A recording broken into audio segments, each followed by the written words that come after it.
Vice president ఎంపిక. ఇప్పుడు vice president ఎంపిక దేశవ్యాప్తంగా సంచలనంగా మారింది.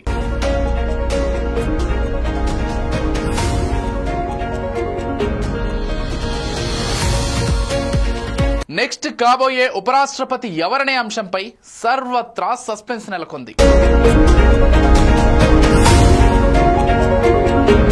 పార్లమెంట్లో సంఖ్యాబలం చూసుకుంటే ఎన్డీఏ కూటమికి చెందిన అభ్యర్థే గెలిచే అవకాశాలు స్పష్టంగా ఉన్నాయి. ఇదే అంశంపై రీసెంట్ గా జరిగిన ఎన్డీఏ పార్లమెంటరీ పార్టీ సమావేశంలో చర్చించి అంతిమ నిర్ణయం బీజేపీ అధిష్టానానికి అప్పగించారు. అభ్యర్థి ఎంపిక విషయంలో జేపీ నడ్డా భుజాలపైనే పెట్టారు ప్రధాని మోదీ.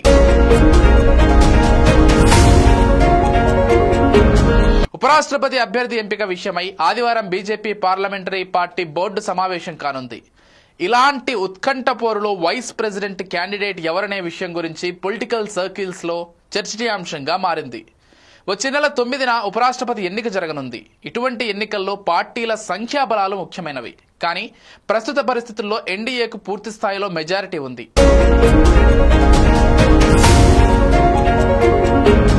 అయినా ఎన్డీఏ గెలుపు వ్యూహాలకు పదును పెట్టింది. మిత్రపక్షాల మద్దతు కూడగడుతుంది. ఉపరాష్ట్రపతి అభ్యర్థి ఎంపిక చేసే విషయంలో ఒక రాజకీయ సందేశాన్ని పంపాల్సి ఉంటుంది. ప్రాంతం, కులం, భావజాలాలు, మూలాలు, కూటమి లెక్కలను సమన్వయం చేయడంతో పాటు ఇంకా అనేక సమీకరణాలను బేరీజు వేసుకోవాల్సి ఉంటుంది.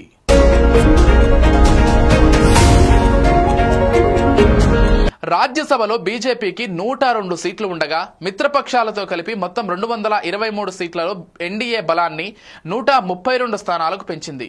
రాజ్యసభలో 7 నామినేటెడ్ సభ్యులు కూడా ఓటు వేయడానికి అర్హులు. సాధారణ పరిస్థితుల్లో నామినేటెడ్ ఎంపీలు అధికారిక కూటమికే మొగ్గు చూపుతుంటారు. ఈ సంఖ్యను కూడా కలుపుకుంటే అధికార కూటమి సంఖ్య 139కి చేరుతుంది.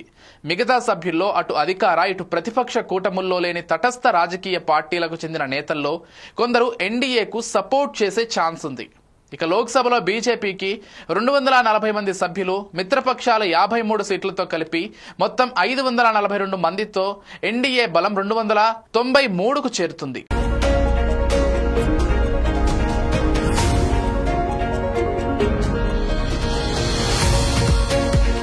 రెండు సభలు కలిపి ఓటు వేసినప్పుడు విజయానికి అవసరమైన సింపుల్ మెజారిటీని ఎన్డీఏ ఈజీగా అధిగమిస్తుంది. కాంగ్రెస్ నేతృత్వంలోని ఇండీ కూటమిలో కాంగ్రెస్ నుంచి 99 లోక్సభ ఎంపీలు, డీఎంకే, తృణమూల్ కాంగ్రెస్, లెఫ్ట్ పార్టీల మద్దతు కలిపినా సరే ఎన్డీఏ ఆధిపత్యాన్ని దెబ్బ కొట్టడం చాలా కష్టం.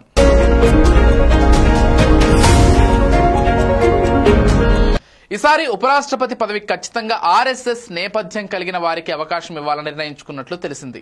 ఈ నేపథ్యం లేని వారికి పదవులు ఇచ్చినప్పుడు వారు పార్టీపై కృతజ్ఞత, విధేయతను ప్రదర్శించకుండా విమర్శకులుగా మారి పార్టీని ఇరకాటంలో పడేసిన సందర్భాలు ఉన్నాయి. మాజీ ఉపరాష్ట్రపతి ధన్ఖడ్ కూడా కేంద్రంపై విమర్శలు చేసి ఇరకాటంలో పడేశారు.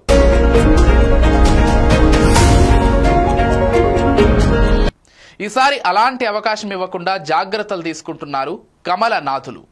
వైస్ ప్రెసిడెంట్ గా ఎవరిని ఎంపిక చేస్తారనే విషయమై అందరిలోనూ చాలా ఆసక్తి నెలకొంది. ప్రధాని మోదీ ఎవరిని సెలెక్ట్ చేస్తారు అనే విషయం ఎవరి ఊహకు అంతుపట్టడం లేదు. ఆయన ఎంపిక ఎంతో సవాల్తో కూడుకున్నది. అందరి లెక్కలను తలకిందులు చేస్తూ నిపుణుల అంచనాలను బద్దలు కొడుతూ ఉంటాయి. గతంలో ఎన్నో సమీకరణాలు బేరీజు వేసుకుంటూ చర్చలోకి తీసుకున్న పేర్లలో అత్యధికులకు నాయకత్వం విస్మరించింది. ఈ అనూహ్య నిర్ణయాలు మోదీ రాజకీయ నైపుణ్యంలో భాగం.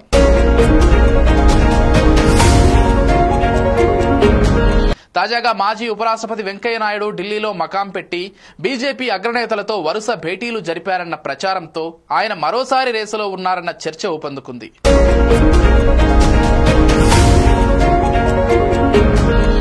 మరోవైపు కేంద్ర మంత్రులు రాజ్నాథ్ సింగ్, నితిన్ గడ్కరీ పేర్లు కూడా ఉపరాష్ట్రపతి పదవి రేసులో వినిపిస్తున్నాయి. చూడాలి మరి ఏం జరుగుతుందో అనేది.